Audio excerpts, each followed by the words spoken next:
Today, we ride into the American frontier to meet a woman who broke every rule of her time. Wild, reckless, yet deeply compassionate. This is the story of Martha Jane Canary, remembered forever as Calamity Jane. So welcome back to Echoes of Time, where history's forgotten voices rise again. If you enjoy traveling through these stories, make sure to follow so you never miss the next journey into the past. She lies still now, captured forever in an old photograph from 1903. The restless wanderer of the Wild West finally quiet, her body resting in a coffin while two solemn men stand at her side, silent witnesses to the end of a life that had never known silence. Martha Jane Canary was born in Missouri in 1852. Life did not spare her hardships. By the age of 14, she was orphaned, left to care for her younger siblings. She learned early that survival meant strength, grit, and daring.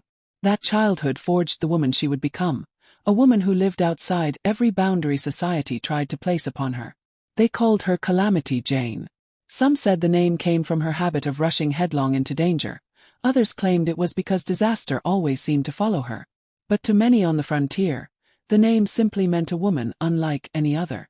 She wore men's clothing, rode with soldiers, and carried a rifle as well as any scout. She claimed to have fought in skirmishes against native tribes, and her reputation grew with every tale told around a campfire. Later, she would take her larger-than-life personality to the stage with Buffalo Bill's Wild West show, where crowds came not just to see cowboys and sharpshooters, but to marvel at the rough-talking, whiskey-drinking woman who could match any man. But beyond the gun smoke and the whiskey glass, Jane had a softer side. She was known for stepping in when others turned away. When disease swept through Deadwood, she nursed the sick, putting herself at risk without hesitation. When strangers went hungry, she gave away what little she had. Rough though her ways were, her heart was remembered for its generosity. Still, Jane's life was not without struggle. She fought her own demons, especially her dependence on alcohol, which often left her in trouble or in poverty. Yet even in her lowest moments, people remembered her spirit, unbroken, untamed, and deeply human. Her story became forever linked with another Western legend, Wild Bill Hickok. Whether they were lovers, friends, or simply companions in myth, their names became entwined. And when Jane died on August 1, 1903, she was buried in Deadwood, South Dakota, beside Hickok, a final wish fulfilled. In life, Calamity Jane had been a storm, loud, unpredictable, impossible to control. In death, she became something different, a legend.